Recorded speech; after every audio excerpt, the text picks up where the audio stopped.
Assalamualaikum semuanya, selamat datang di podcast Ruang 44.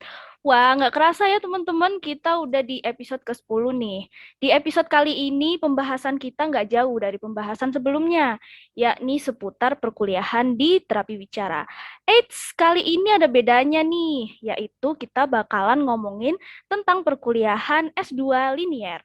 Dan kita nggak ngomong berempat aja nih, Besti. Seperti janji kita sebelumnya, kita bakal datengin gestar. Gestar kali ini adalah mahasiswa internasional S2 dari Universitas Kebangsaan Malaysia. Selain itu, beliau juga merupakan dosen di Poltekkes Kemenkes Surakarta. Langsung saja kita sambut Ibu Restu Wibawati. Selamat datang Ibu di podcast kami. Halo, Assalamualaikum semuanya. Selamat datang Ibu. Assalamualaikum. Ya, terima kasih Waalaikumsalam. untuk podcast Ruang 44 ya, dan juga salam kenal untuk pendengar podcast Ruang 44. Terima kasih saya sudah dikasih kesempatan untuk ngobrol-ngobrol sama teman-teman semua. Semoga Iya. nanti ini ya ada yang manfaatnya ya. Insya Saya Allah senang banget banyak. nih karena apa namanya? Udah hampir setengah tahun ya saya nih di gua aja ya, di kamar aja karena kuliahnya masih online sementara. Jadi pas join sama Ruang 44 tuh seneng karena udah lama nggak interaksi sama mahasiswa kan, jadi seneng aja gitu ya. Iya, Alhamdulillah. Ibu kesibukannya selain jadi mahasiswa S2 apa aja, Bu? Sekarang ini. Itu aja. Jadi kebetulan saya ini saat ini prosesnya kalau sebagai pegawai negeri sipil ya status saya, itu saya menjalani yang namanya tugas belajar. Jadi kalau tugas belajar itu memang berhenti atau off sementara dari pekerjaan untuk kuliah, terus nanti kembali lagi kalau sudah selesai studinya. Jadi benar-benar cuman kuliah aja. Waktu awal-awal tuh kayak jet lag gitu kan, biasanya sibuk dengan pekerjaan. Karena Iya. sebelumnya izin belajar, kalau izin belajar itu kita tetap kerja, tapi kuliahnya kita sambil gitu. Nah ini tugas belajar bener-bener off, jadi ya kuliah aja sih. Oke, sekarang berarti Bu posisinya di Solo. Masih di Solo, Masih di Solo. kebetulan ya di awal perkuliahan saya mulai itu kan memang programnya masih diperbolehkan difasilitasi untuk online. Jadi banyak sih international student yang malah seneng ya dengan program ini karena mereka nggak harus sementara waktu meninggalkan keluarga atau meninggalkan negara mereka untuk ke sana. Nanti mungkin kalau misalnya penelitiannya juga saya kebetulan karena proposalnya waktu pengajuan masih di Indonesia, jadi nanti di Indonesia mungkin setahun ke depan akan di Indonesia aja untuk penelitian. Sisanya nanti kalau misalnya diharuskan untuk ujian akhir di sana atau seperti apa, mungkin akan berangkat ke sana. Tuh. Oke, Bu. Oke, Bu. Kita semua kan tahu ya, Bu ya, Ibu sekarang sedang melanjutkan kuliah S2 linier terapi bicara. Nah, untuk prosesnya sendiri, Bu, bagaimana, Bu?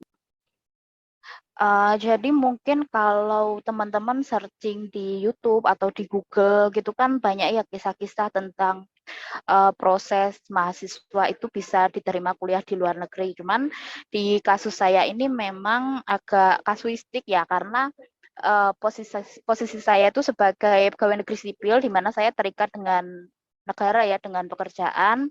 Terus kemudian jadi prosesnya itu memang dari awalnya tuh saya kan lulus diploma. Sebenarnya keinginan untuk kuliah di luar negeri itu kan sudah sejak saya bergabung dengan Poltekkes di tahun 2015 gitu ya. Cuman kesempatan itu baru ada di tahun ketika saya sudah lulus diploma 4 di tahun 2018, diploma 4 alih jenjang gitu. Nah itu memang atasan tuh sangat suportif sekali ya untuk memotivasi SDM-SDM yang ada khususnya di jurusan terapi wicara untuk bisa lanjut kuliah di luar negeri.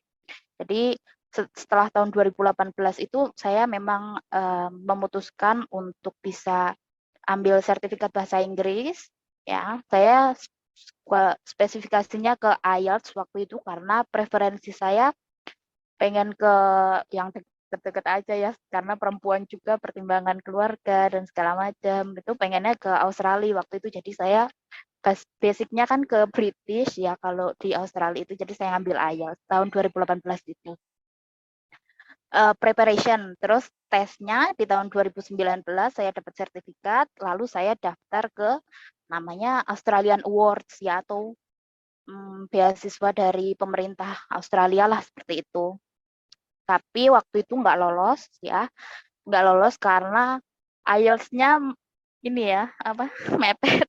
Jadi kalau di sana itu rata-rata universitas di sana requirement-nya itu IELTS 7, 7,5 gitu ya. Sementara saya cuma punya 6,5 gitu. Mepet ya, Terus Bu habis ya? itu mepet ya. Makanya kalau Gitu. orang bilang bahasa Inggris modal utama itu ya jelas ya pasti, apalagi kalau kita sendiri berkaitan kan dengan bidang garapnya, ada salah satunya kan berkaitan dengan kemampuan bahasa ya.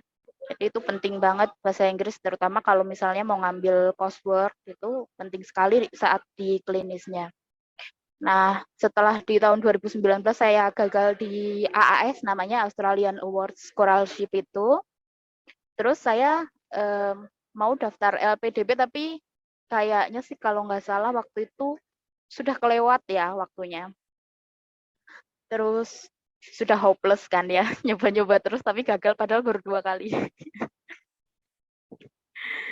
Gitu.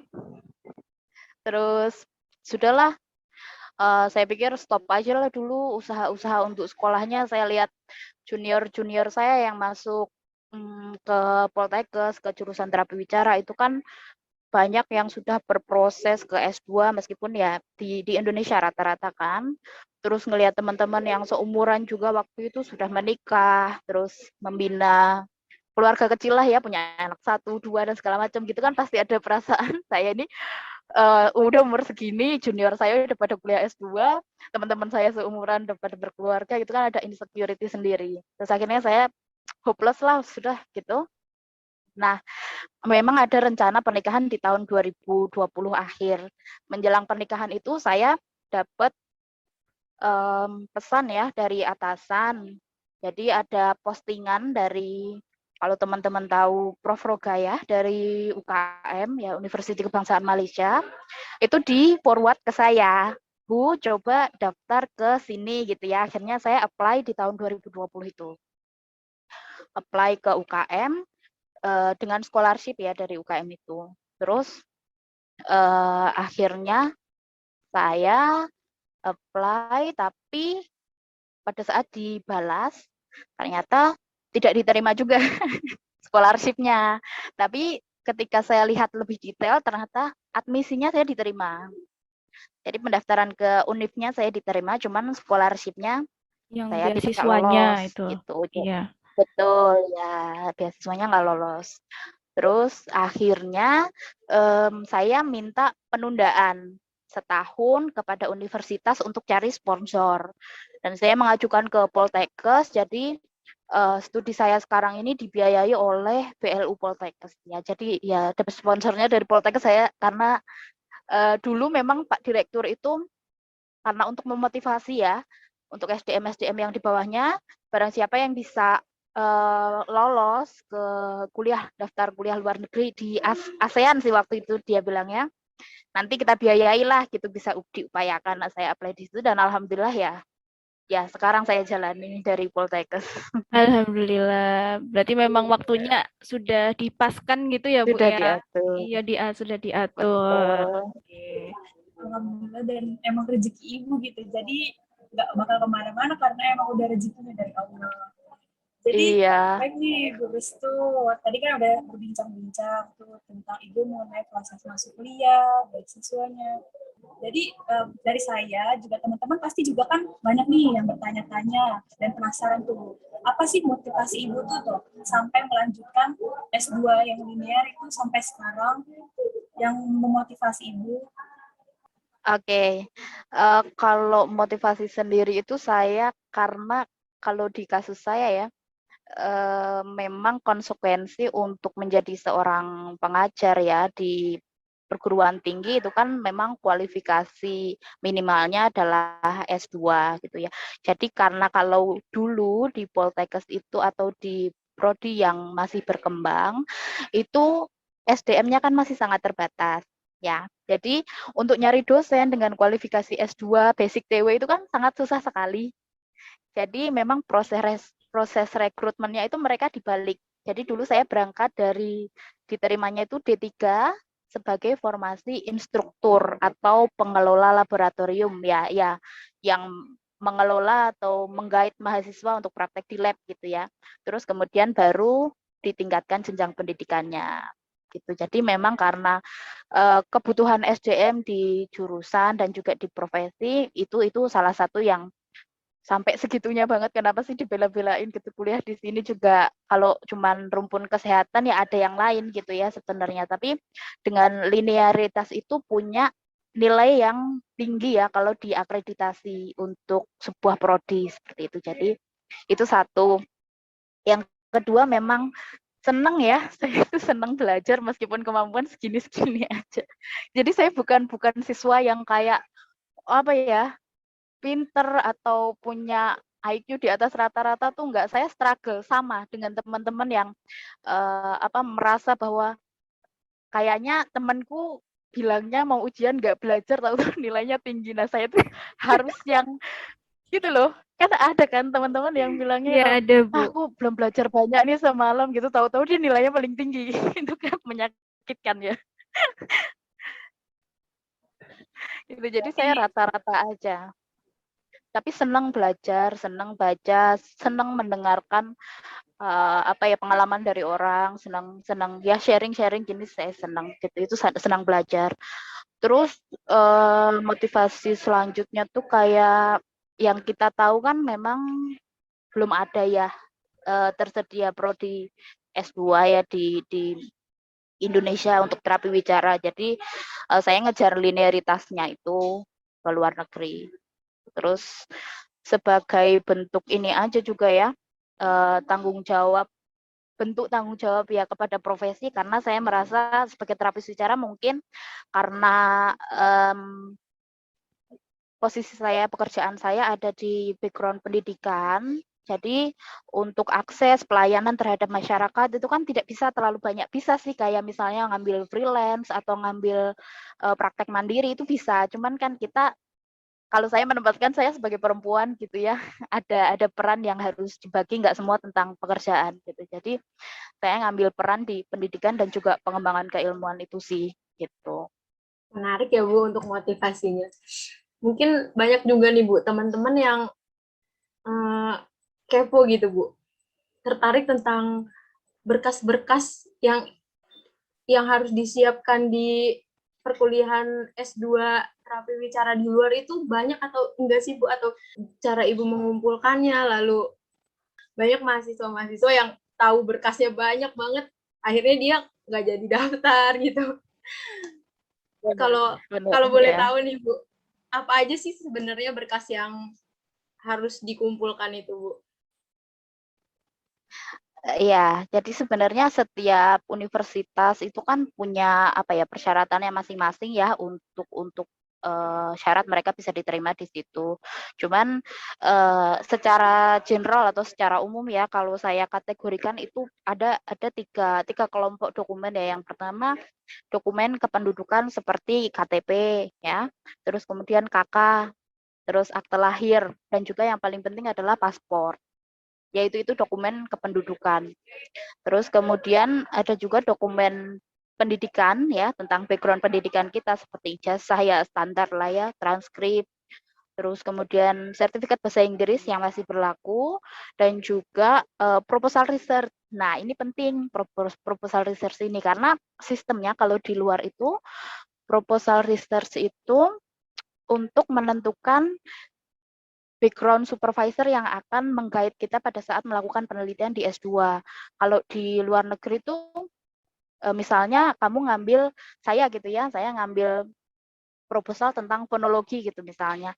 Nah, itu nanti saya akan dipilihkan dosen atau pembimbing ya, kalau di sini pembimbing tugas akhir gitu, yang memang background-nya beliau fokus di kajian itu, di fonologi gitu. Jadi kalau di luar sudah seperti itu. Jadi sejak masuk itu kamu udah punya pembimbing, bukan pembimbing akademik ya yang kayak konsultasi bimbingan gitu, bukan. Jadi tentang tugas akhirnya, karena pendek kan masanya. Kalau di magister itu kan cuma 2 tahun. Gitu. Terus dokumen selain dokumen pendudukan tadi kan ya, dokumen pendidikan dan juga ada dokumen penunjang seperti misalnya kamu sudah bekerja ya SK atau surat keputusan kamu bekerja dari instansi kamu. Terus kemudian pas foto ya. Biasanya kalau ini kita punyanya pas foto yang ada pakai alma mater kan. Kalau mau lulusan itu usahakan pas fotonya yang kita pakai adalah profesional pas foto. Kita pakai kayak blazer gitu. Ya yang bukan alma mater ya. Jadi kayak yang mau kamu taruh di CV, nah itu Yang warnanya hitam tuh biasanya itu ya, Bu? hitam, Blazer hitam. ya gelap Gelap. sih biasanya. Hmm. Pas foto itu, terus kemudian CV ya, terus motivation letter atau ya apa ya, kayak penjelasan kenapa kamu pengen kuliah di situ atau kenapa kamu kepengen bisa dapat beasiswa itu motivasinya apa. Itu biasanya juga kadang ada universitas yang sudah menyiapkan formatnya, kita tinggal isi aja. Ada juga yang ya kita bikin sendiri aja ya. Jadi isinya terserah juga motivasinya. Nah, usahakan itu tuh yang apa ya? Ibaratnya bukan bersifat individual ya motivation letter itu. Jadi kalau kalian dapat beasiswa itu atau kalian bisa lulus dari situ, kebermanfaatannya tuh apa misalnya untuk profesi atau untuk pekerjaan kalian gitu.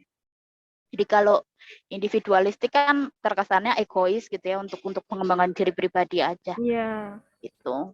Terus yang terakhir adalah recommendation letter atau surat rekomendasi. Dulu itu saya waktu lulus D4 itu saya minta rekomendasi dari Ibu Rosela. Kalau teman-teman masih ketemu dengan Ibu Rosela, saya Iya. dapat rekomendasi dari minta sih lebih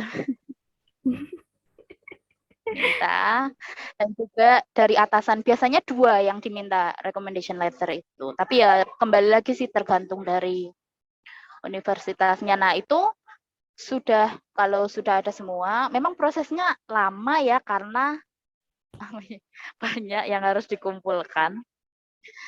Terus juga disediakan dalam bentuk soft file-nya karena kita kan semuanya online ya, jadi upload aja gitu. Jarang sih ada yang minta dikirim berkasnya gitu karena lama sekali sampai ya. Online sekarang semuanya. Itu sih paling kalau dokumen-dokumen yang biasa diminta gitu. Jadi kurang lebihnya lebih baik dilengkapi dulu, nanti tinggal yang mana yang dipakai gitu. Kan kadang nggak semua butuh kakak, nggak semua butuh akte yang kayak gitu. Tapi ada yang minta gitu. Nah kita mengantisipasi. Gitu. Kalau misal ya Bu ya ada ini misal teman-teman nih tapi kerjanya ini di rumah sakit kalau nggak di klinik, itu masih bisa nggak Bu kemungkinan untuk daftar S2 gitu, misal surat rekomendasinya tuh dari kepala rehab atau gimana gitu, itu kemungkinan bisa daftar nggak Bu? Bisa sih, yang penting tuh isi rekomendasinya ya. Jadi kenapa strong why-nya, kenapa beliau merekomendasikan kamu sebagai calon student ya atau calon murid di situ, calon mahasiswa. Yang penting isinya sih selama itu support kamu untuk bisa diterima ya itu yang dipertimbangkan, bukan siapanya. Oh Saya iya. rasa sih gitu ya. Mau misalnya kamu minta rekomendasi sama ketua DPC IKATWI setempat, nah itu bisa juga. Kalau Oh, kamu cuma freelance saja bisa. bisa. Terus iya Bu, ini saya kan pernah dengar juga ya Bu ya, ada istilah LOA atau Letter of Acceptance. Nah, itu berarti habis kita ngumpulin berkas terus keterima baru dapat LOA gitu atau gimana ya Bu? Iya, iya, kita ya itu ngumpulin berkas dulu, daftar ke sistem admisinya universitas yang dituju. Nanti biasanya mereka ada proses seleksi ya, misalnya berapa minggu atau sebulan gitu. Biasanya sih nggak lama sih ya. Terus ya udah kita dapat itu surat itu. Kadang bunyinya LOA atau letter of acceptance, kadang juga offer letter, sama aja sih. Ya. Yang surat-surat tadi ya harus kita punya translasinya ya. Jadi karena kita biasanya legal formalnya kita dalam bahasa Indonesia ya, karena kita mau kirim ke luar negeri ya otomatis harus di bahasa Inggris kan. Iya. Harus ditranslasikan. Oh iya Bu, berarti emang kalau misalnya kita mau S2 itu tujuan akhirnya tuh emang harus udah disiapin dari proposal research pas kita mau daftar itu ya Bu ya? Lebih baik sih begitu ya. Kan sebenarnya kalau fix judulnya atau fix topiknya sih bisa berubah ketika nanti pada saat kamu proses sudah diterima ya diskusi dengan pembimbing itu sudah. Tapi alangkah mempermudah kamu kalau misalnya kalau kamu udah memang preferensi ke topik itu gitu. Tapi kalau untuk spesifik judulnya atau apa nanti tetap bisa diskusi sih. Kamu tertarik ke mana gitu, udah ada bayangan. Kan tadi Ibu bilangnya dokumen-dokumennya ditranslasikan ya. Itu semuanya sampai data kependudukan. Terus itu Ibu mentranslasi sendiri atau meminta lembaga translasi lainnya gitu? Ya, jadi untuk proses translasi dokumen kayak itu saya nggak translate sendiri ya, berhubung karena juga itu kan dokumen legal, jadi memang harus ke yang ada namanya authorized translator ya. Biasanya dia punya background itu S1 dia sastra Inggris, terus kemudian S2-nya itu dia linguistik tapi yang spesifik ke translator. Jadi titelnya itu SS MHUM. Nah, itu kadang mereka ada yang jadi ada capnya mereka di situ. Nah, itu biasanya mereka ada di lembaga-lembaga bahasa Inggris itu kadang ada kok yang menyediakan jasa translasi dokumen yang legal seperti itu. Kayak kalau dulu sih saya ke teman ya, kebetulan punya teman translator juga dan terdaftar gitu. Jadi kayak kita tuh nomor KTA terapis bicara itu kan ada nomornya. Nah, itu sama juga translator ada nomornya juga, nomor terdaftarnya. Itu bisa dicari di lembaga-lembaga kursus bahasa Inggris sih biasanya mereka provide ya, terutama yang di universitas yang mereka punya pengembangan kayak misalnya di yang Solo UNS gitu mereka punya sih saya rasa ya jasa-jasa itu. Nah, itu setelah nggak berhenti sampai ditranslasi ya. Jadi kalau misalnya kakak, akta itu ditranslasikan, terus minta legalisir ke notaris, ya, notaris. Terus karena kan berkaitan dengan kependudukan. Terus kalau ijazah itu kan juga bahasa Indonesia ya kita ya. Itu ya habis ditranslasi kita minta legalisir juga ke kampus gitu ya, kampus asal kita. Terus kemudian paspor itu juga sama. Kalau paspor itu nggak perlu ditranslasikan ya, cuman dimintakan legalisir aja ke kantor imigrasi di mana kamu bikin paspornya. Terus kemudian motivation letter, recommendation letter, dan juga proposal research itu juga ditranslasikan. Saya juga dulu saya nggak mentranslasi sendiri. Jadi terima jadi aja lah karena ya waktu itu nyambi kerja juga jadi nggak ada waktu lah udah gitu. Iya. Berarti kalau ngumpulkan berkasnya itu yang asli sama yang translasi atau yang translasi aja, Bu? Itu biasanya pada saat kalian daftar nanti akan terlihat kan apa yang diminta di situ. Jadi yang saya sebutkan itu tadi tuh ibaratnya paket komplitnya seperti itu gitu. Tapi requirement-nya apa itu ya sesuai dengan universitas. Kadang ada yang minta, kadang yang enggak. Lah daripada kita bolak-balik pas mau daftar ternyata dia minta legalisir atau dia minta yang ini kita mending siapin dari awal gitu. Nanti mana yang dipakai ya urusan belakangan gitu. Oke, dari pengumpulan berkas ya Bu ya, kan tadi diperlukan hasil atau skor dari IELTS atau TOEFL. Nah, kira-kira perlu nggak sih Bu les untuk IELTS atau TOEFL gitu? Ya kalau seperti yang teman-teman tahu ya, jadi kalau saya tadi kan sudah menyebutkan bahwa bahasa Inggris saya ini kan minim sekali ya.